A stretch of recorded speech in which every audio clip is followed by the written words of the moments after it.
but I imagine that they'd be a great buyer. But are there other companies? I mean, it seems like it's not caught on yet. Proven the model, right? So, and there is other companies out there making products with hemp now, probably in large part because of them. But, we just need to keep proving that the proof of concept works with hemp across the board. And, we'll drive more companies in that direction through supply and demand. Yeah. And I think tapping into the organic market, the people who are producing organic products, is a great place to start for the supply chain because of the way that hemp can be grown so much more efficiently than any other crop, particularly cotton. So I heard recently that Levi's is actually going back to hemp for their jeans. Have you heard this? I read an article about it. It came through my feed. I hope that it's not viscose, but I guess we'll take a small victory if that's what it is. Yeah, well, I think every small victory is a good thing. So, yeah. Let me ask you something really quickly because I just thought of it as you said that. There seems to have been some mishaps in Oregon that I heard about through the grapevine about people buying what they thought were feminized seeds that turned out not to be that, and they've lost a lot of money. Do you know anything about this? My understanding, if you're talking about the same thing, is that it's an Oregon seed company, but it's a Kentucky issue in terms of the company that bought those seeds, and I won't name names. But it seems like there were some promises made by a seed company, and some seed ended up in Kentucky, and it was not what was represented. At least that's the allegation. Yeah, that sounds about right. I think that's pretty common. I mean, it's pretty commonplace either there or, either on the seed side. I think this was just a much larger scale, but I mean, we see a lot of that, people getting bad genetics on a smaller scale and, it's just less high profile, but it seems like it's pretty prevalent.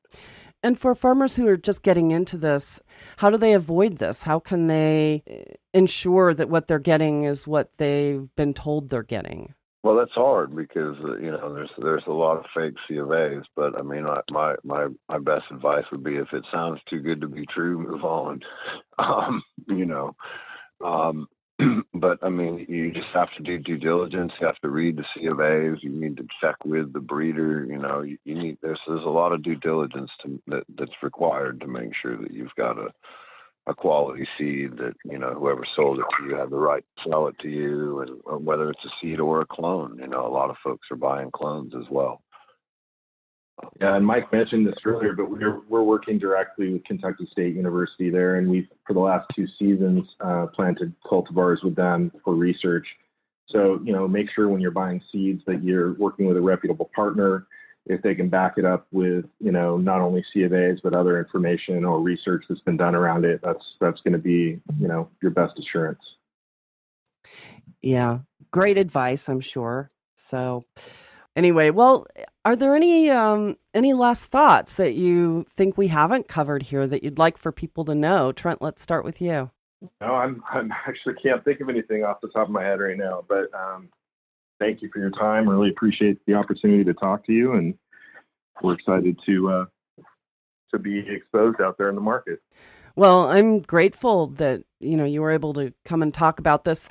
I think it's one of the most important movements that we have going on right now. I mean, cannabis in general, but hemp particularly, especially with the legalization. And I just think the potential is just so enormous to revitalize farming communities and create jobs and create a more sustainable way of doing things in general, getting away from the fossil fuels and the petrochemicals that are used to grow food crops. And the potential is just endless. Mike, what about you? Any last thoughts for us? Know your farmer about it. Know your farmer. I love that. Know your farmer. Yeah. Elaborate. Well, I mean, I think that we're, socially we're disconnected, from the land. I think dispossession is a very real thing. And I think that if you know your farmer, that means you're getting a little closer to the land, and that helps you see things a little more clearly, in my opinion. So you know your farmer, you at least know a little bit about land and land use. Yeah. And then the message to farmers, we have a large rural audience here at the Cannabis Reporter because we play throughout the farming belt. And I know that there might be some farmers out there listening who might find this very interesting. What's your primary message to them? Enter with caution. Know your partners, and don't plant without a contract. I think that's the best advice we could give at this point. Do your homework and plan. Work with people you trust. Yeah, exactly. Certainly. Have a plan. Come to the market with plants, and understand that beyond planting there needs to be a plan for fertigation, for harvest, for where you're going to sell this material, and don't just take the word of somebody on a handshake. Check them out, find out where your product's going to end up, know where it goes in the market. Yeah, great advice, I'm sure. So, well, I think it's about time to start wrapping it up. So I just want to say I'm really grateful for both of you coming on to talk about what you know, and I'll make sure that on the article post, when this episode is archived, we'll make sure that there's plenty of information up there so that people know how to find you in case they'd like to look you up. So, yeah. Well, thank you. No, we really appreciate the opportunity too. So it's great to talk, and it's great to hear your passion for the land and the climate. It's something we need more of. So thank you. Oh, my pleasure. Thank you very much for the opportunity. You are so welcome. I appreciate your being here. Oh, so it is time to bring yet another show to a close. Once again, I'd like to personally thank my guests, Mike Lewis and Trent Pash, for sharing their insights and knowledge with us today. If you'd like to learn more about the work they're doing at Third Wave Farms, please visit us online at thecannabisreporter.com. Click podcast to find today's episode, and that's where you'll find their bios along with a link to their website. We have so many people to thank. First, I'd like to express our gratitude for our radio partners, Blue Mountain Energy and Canosphere Biotech, for supporting our show.